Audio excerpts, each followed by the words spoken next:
Chinander, Omaha World Herald, Sam McEwen. Hey, Coach. It's good to see you and good to talk to you. Um, so many of the conversations that Scott Frost has had with the media in the last 6 or 7 months has been about testing protocols and the COVID-19 pandemic and whether there was going to be a season or whether there wasn't going to be a season. And that's kind of what the head coach talks about.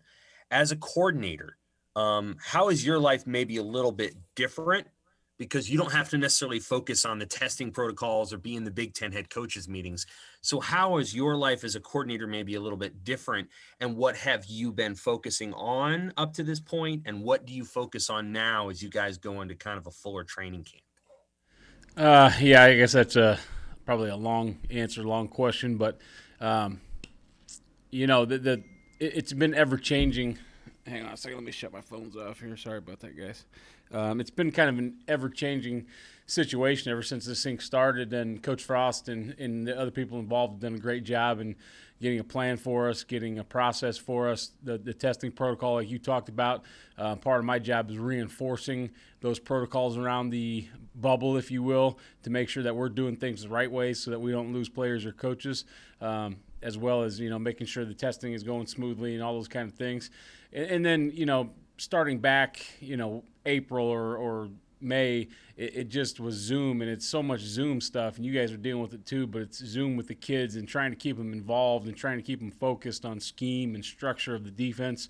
Obviously, we're not out there with them during that time, but how could we just, there's so much Zoom going on. Just how could we keep them engaged in what was going on? And I think our coaches did a tremendous job with that. And then right now, up until they let us put pads on whenever that comes tomorrow or whenever the Big Ten says it's time to go. It's been fundamentals. It's been getting the coverage pieces right, getting the rush lanes fixed, just all the detail stuff that sometimes shouldn't get glossed over, but sometimes do because you're trying to install defense and you're going against the offense and you got so many situational work. But just those fundamentals, the details, trying to make sure everybody's on the same page within the calls, and then we get to go out and actually run those calls and do it against our offense in pads and have some scrimmage and some game situations. Hopefully, all that information that we've been giving them will be retained, or at least they'll once they go out and make an error, they'll at least say, oh yeah, you did tell me that one time in those Zooms, and now they'll understand it. So I think just giving them a good baseline is the best thing that we've done right now, and I think the coaches have done a great job. Uh, Lincoln Journal-Star, Steve Sipple. Go ahead. Hi, Coach. Um, Wondering, Deontay mentioned that the energy, you have been emphasizing energy. Why energy in particular? Maybe that's Scott or the coaching staff. Why has that been an emphasis? No, I just think it's he's right, and I've been chasing guys around a little bit, even in individual drills. It's just that great teams. It's been said since the beginning of time. Good teams are kind of led by the coaches. Great teams are led by the players, and some of those guys that have had a lot of experience for us need to take the next step and just give us some great energy, some great leadership. And I want to have fun out there. I want to be demanding. I want to be full speed. I want to get everything we can out of everybody, but I want to have fun too. And football's a fun game. And when you're playing really fast and you know what you're doing, once they let us get pads on and we're hitting people, once that stuff all comes together, that's where the fun comes to me. But we have to feed off each other's energy. And the other piece of it is, we haven't been able to stress it to them as much yet, but when we get into the Big Ten season here, we're going to go in Memorial Stadium, and there's going to be, whatever they let us have, 0 to 500 people. I don't even know what the numbers are going to be, but it's going to be kind of, bring your own juice a little bit, bring your own energy. So we need to get that going now. Our guys are not just our guys, the whole conference, they're not going to be used to playing in front of an empty stadium. In the Big Ten, especially at Nebraska, when they're on the road or we're at home, we have the best fans in the country, period. And there's always a lot of juice coming from the stands. There's not going to be, so we're going to have to bring our own a little bit. Good point. Now, one other question. Is there anything, Eric, in particular you'll want to see from Scott's offense as as the season approaches? I mean, You talking do you about ask him for any? Go ahead. you talking about as we're practicing against each other? Yeah, yeah, yeah, exactly. Well, I think he's got a great plan, first and foremost, of giving us, since it's an extended kind of period, giving us a lot of different situational work, whether it be third down, whether it be backed up red zone, 2-minute drives, 4-minute drives, all those types of things. He's got those programmed into his calendar already. So he's done a great job just from a team management wise of situational stuff. And then, there's obviously stuff that scheme wise that they want to see and we want to see. And I think we've done a good job of helping each other, whether it be, some 2-back runs from our offense, helping us for, the Wisconsin and the Iowas, or they want to see a certain pressure or a certain coverage. I think we've done a good job of scripting together and helping each other see the looks that we need to see. Thank you. Husker Online, Sean Callahan. Yeah, Coach, I was curious when you saw that schedule, when that was released from the Big Ten, what was your reaction, and how do you kind of get your guys ready knowing the challenge you're going to see really as a defense week 1? Yeah, I mean, I control what I can control. I can't control the schedule. They put it out there. We play football. I want to play football. I didn't care who we played first. I kind of expected, it may be Ohio State. It may be one of our crossover games. It was probably going to be Ohio State, Penn State, or Rutgers. However, the chips fell. It came out as Ohio State and then Wisconsin second. So, we got to get ready and let's go. But it's a great opportunity for us for sure.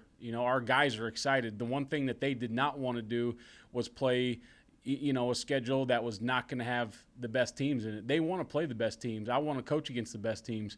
That's why we all came to Nebraska. We didn't come to Nebraska to play a bunch of games that weren't going to matter. We came here just like every kid did to play in the big time football games, and that's what we got right away. So it's an awesome opportunity for us as a defense and as a team. With that said, are there any advantages of maybe getting a game like Ohio State early, getting that game first, knowing that an opponent, you saw it last week at Oklahoma, falling to Kansas State, and LSU falling at home to Mississippi State? I mean, there's some advantages to playing a big game like that right out of the gates? I mean, you could say yes and no. I mean, you can make arguments on both sides. The argument's probably to get them right away is, they don't have a game under their belt, but neither do we. Maybe they're a little rusty. Maybe they got some new guys in new positions, but so do we. And you could probably make an argument that it might be better to get them later in the year. But once again, I just control what I can control. And they said they're going to roll that ball out in Ohio on game 1, so we're going to go in there and play football. Omaha World Herald, Evan Bland.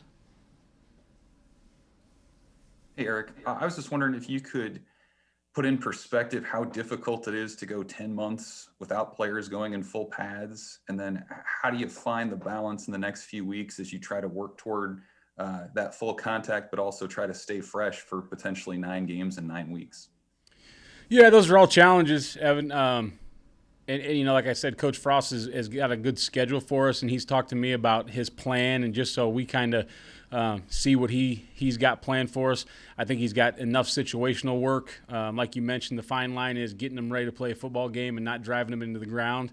Not having pads on for 10 months, not ideal, but once again, most people are in the same boat. Some people had spring ball early, some people didn't, but most people are in the same boat, so it's not like it's an unfair advantage. The hard part for me, to be honest with you, was not being able to be with the kids and see them face to face, and leadership is a contact sport.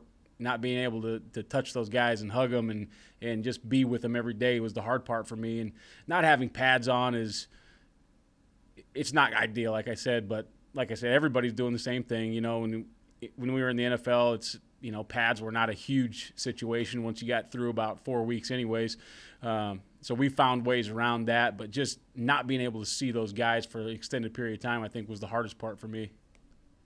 We'll get to about 2 more here for Coach Chinander. Mitch Sherman from The Athletic. Hey, Coach. I had a similar one to what Evan asked about the pad, so I'll just kind of follow up with that.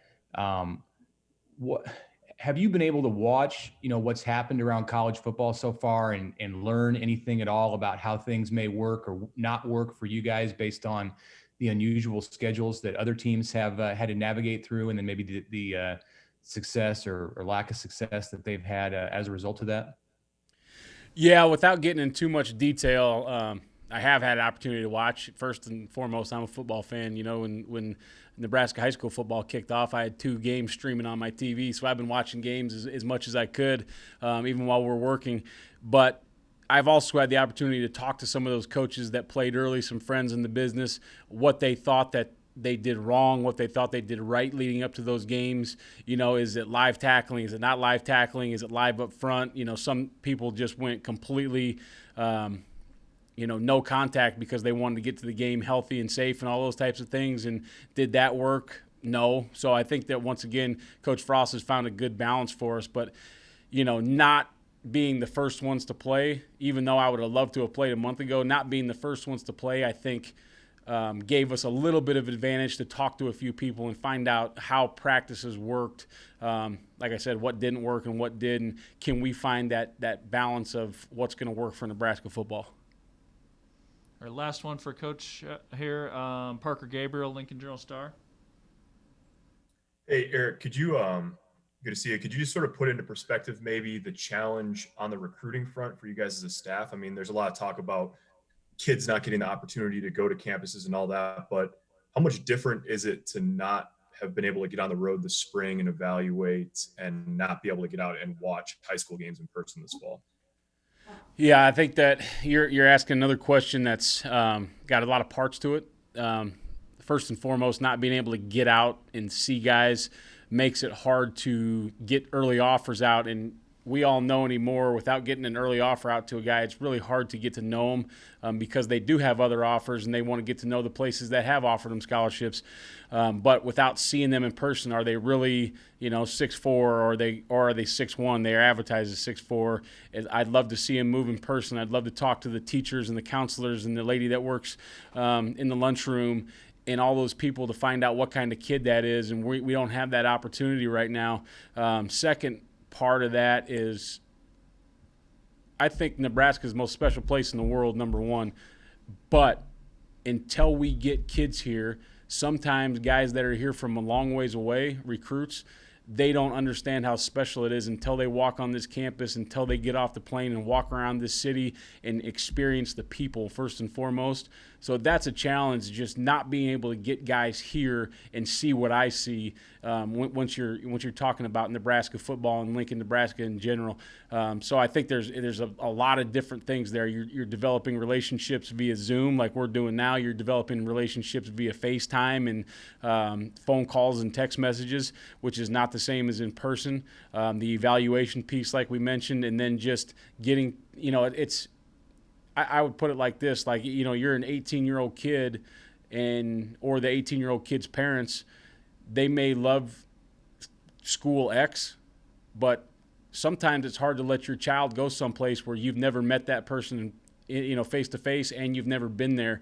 So those are the challenges we're working through, and I think our recruiting department, once again, our graphics and media team, everybody that's helping out just with those recruiting things has done an unbelievable job to put us in the best position possible, even though it's not as good as being there in person. All right. Thank you, Coach. We'll get to a couple of the assistants here. It's good to see you guys.